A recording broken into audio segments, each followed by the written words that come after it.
If the housing affordability crisis in the US is such a big deal, then riddle me this. Why does our country have so many empty residential units, and why aren't we using them to house people?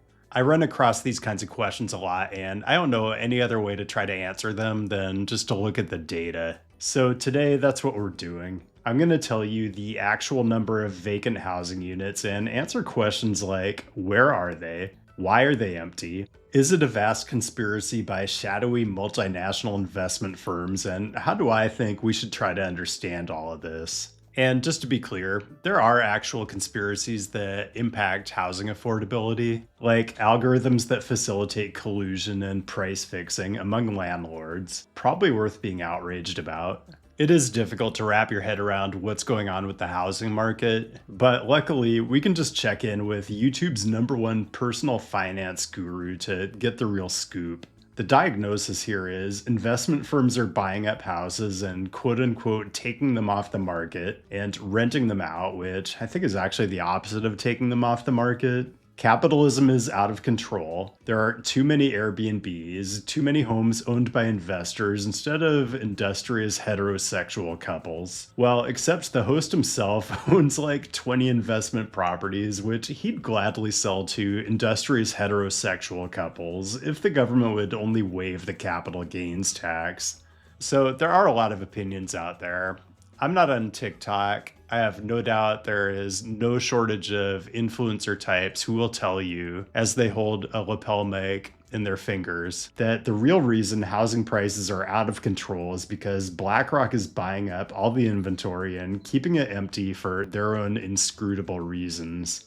Although, it doesn't hurt to cover your bases when you're researching these videos. I mean, YouTube does have high standards of editorial integrity that need to be maintained. And the thing is, if you Google, is BlackRock engaged in a massive conspiracy to buy all the houses and leave them empty for their own inscrutable reasons, the first response you get is a sponsored link from BlackRock that denies all of it, which is obviously in itself extremely suspicious. But you actually don't have to look into it that far to figure out the whole thing is kind of ridiculous. Part of the viral claim that BlackRock is buying up millions of houses stems from just basic confusion between BlackRock, an investment and asset management firm kind of like Fidelity or Vanguard, and Blackstone, a private equity firm that actually did buy up thousands of homes on the cheap in the wake of the 2008 financial crisis, which maybe isn't good. I guess you could make the argument that real estate investment trusts should be barred from bidding up the price of housing, and that privilege should be reserved for YouTube personal finance gurus. I'm just not sure there's that much of a distinction. Anyway, here's the core of what I want to do today. You know I love census data, and I usually talk about personal and household characteristics like median income, car ownership, commute mode, and the like. Well, the American Community Survey also tracks housing characteristics, probably to a level of detail that's gonna surprise you. And since I'm a data person, it's really the only way I can think through this question of vacant housing units. What's going to be really interesting is the geographical differences, but before we get to that, let's spend some time digging into the top line number. In the latest dataset from 2024, it's 14 million vacant housing units, and it has ranged between 14 and 17 million in the last decade or so. 14 million is pretty close to 10% of the total housing stock, which seems like a lot, so let's layer in some detail. Of those 14 million, over 3 million are either for rent or being rented and simply not occupied at the time of survey for whatever reason. And close to 1.5 million are either for sale or they've been sold but not occupied yet. So that's close to 5 out of the 14 million that are basically just in between tenants or owners. I kind of think of this the way I think about unemployment rate. It's never going to be zero, partly because there's always going to be some percentage of people that are in transition between jobs. There's also over 4 million units that are, I guess the best way to put this is vacation homes. But I think this includes Airbnbs as well. And then there's around 5 million other, and we're going to talk about that too. I was going to try to figure out how to make a top 10 list out of all this, but there are too many interesting nuggets in the data. So let's hit some of them because I think they go a long way toward helping to understand the bigger picture. First of all, the three metro areas with the highest percentage of unoccupied units within the 50 states in reverse order: Atlantic City, New Jersey; Barnstable Town, Massachusetts, so basically Cape Cod; and Key West, Florida. I'll leave it to you to deduce what all these places have in common, but if you need a hint, the number one metro area in terms of proportion of vacancies that are seasonal/recreational, Barnstable Town with 91%. And the US metro area with the least percentage of vacant housing units, channel favorite, Lancaster, Pennsylvania with just 1.9%. I don't even understand how you get that low, but maybe our whole country should study and aspire to be like Lancaster, Pennsylvania. Okay, and there's a whole other census table that breaks out the other vacant category, and I'll hit a couple lowlights here. The metro area with the highest number of vacant units that are in the needs repairs category, meaning just the raw number, not the percentage, Detroit, Michigan. And the metro area with the highest raw number in both the extended absence and the abandoned/possibly condemned categories, San Juan, Puerto Rico. Both really beautiful cities in a lot of ways, so it's just pretty sad stuff.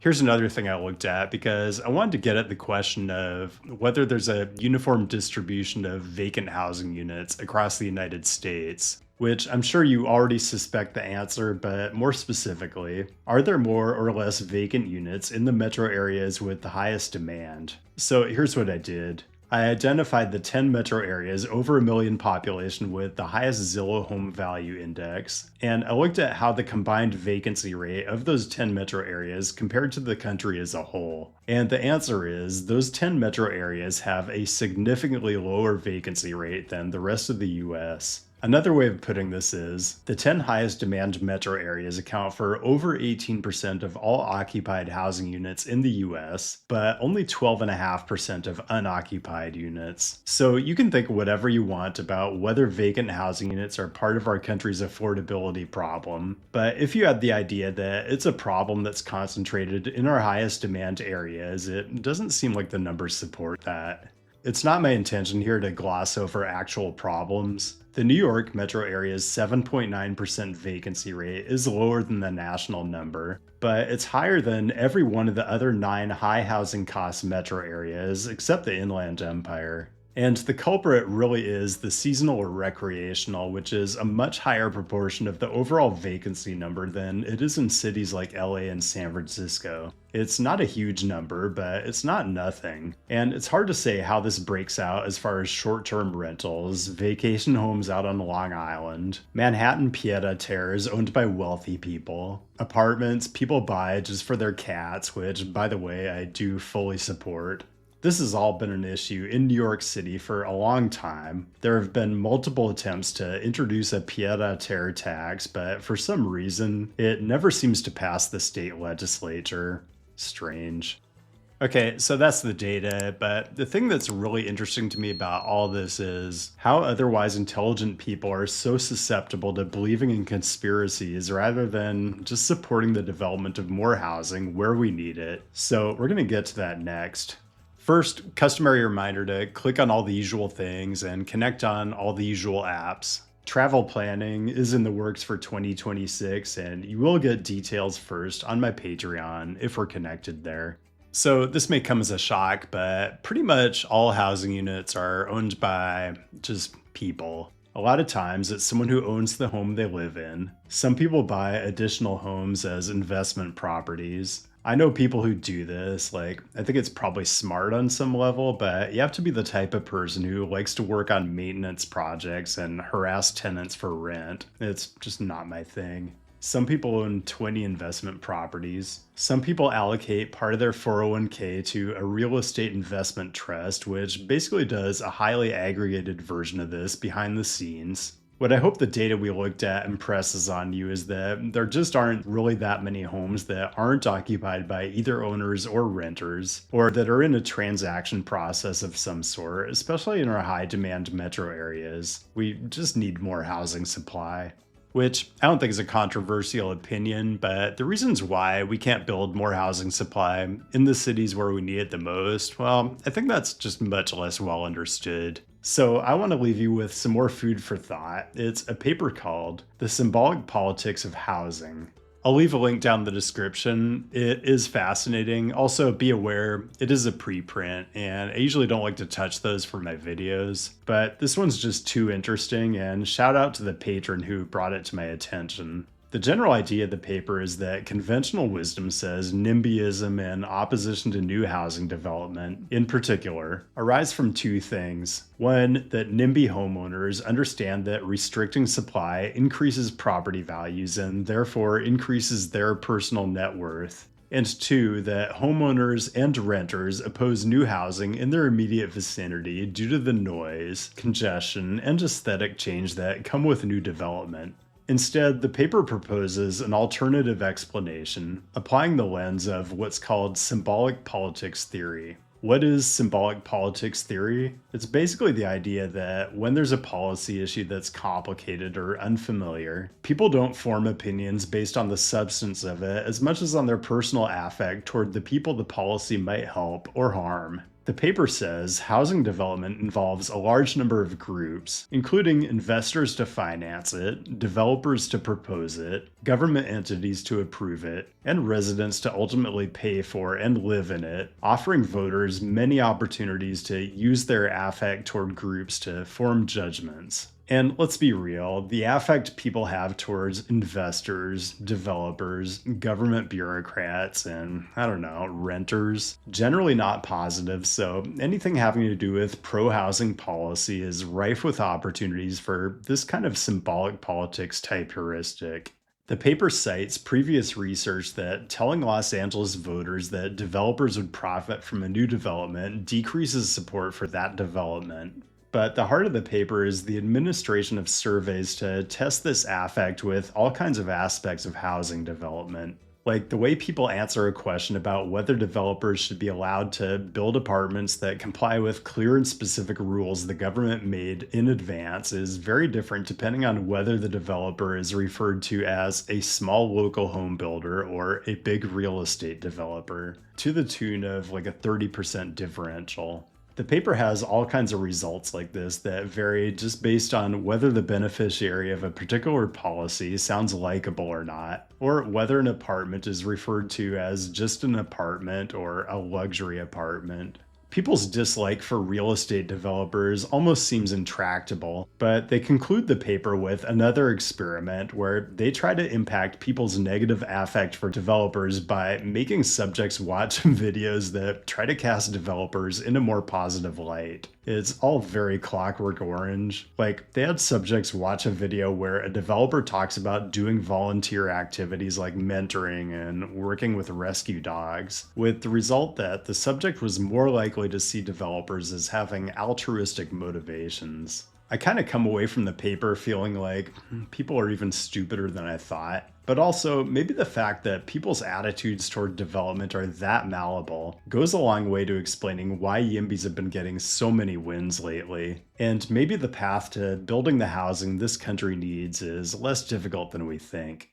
You're a details person. You check at least a half dozen reviews before making any big ticket purchase. You read the nutritional information on cereal boxes. One time, you even read the terms and conditions for some app you almost downloaded. So when you're giving to charity, check out GiveWell, an independent resource for rigorous, transparent research about great giving opportunities. Their recent analysis of the effects of cash transfers in poor regions of Africa contains over 300 footnotes, which might satisfy even the most meticulous readers. GiveWell is a nonprofit that spent 18 years researching global health and poverty alleviation, and they only direct funding to the highest impact opportunities they've found.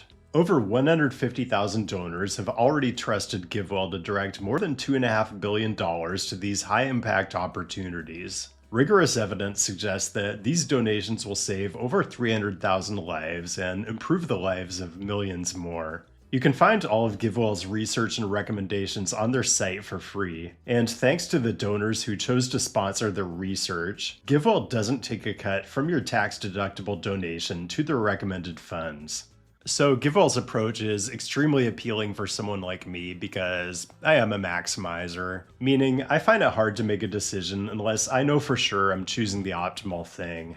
I suspect a lot of you are like this too, even when you know that sometimes not making a decision is the worst decision of all. Like for me, when I have made recommendations to donate to nonprofits on this channel, there are things related to urbanism and transportation that I actually know about. But when it comes to things that save literally hundreds of thousands of lives, like malaria treatment, I'm kind of hopeless, which means I might not do anything at all.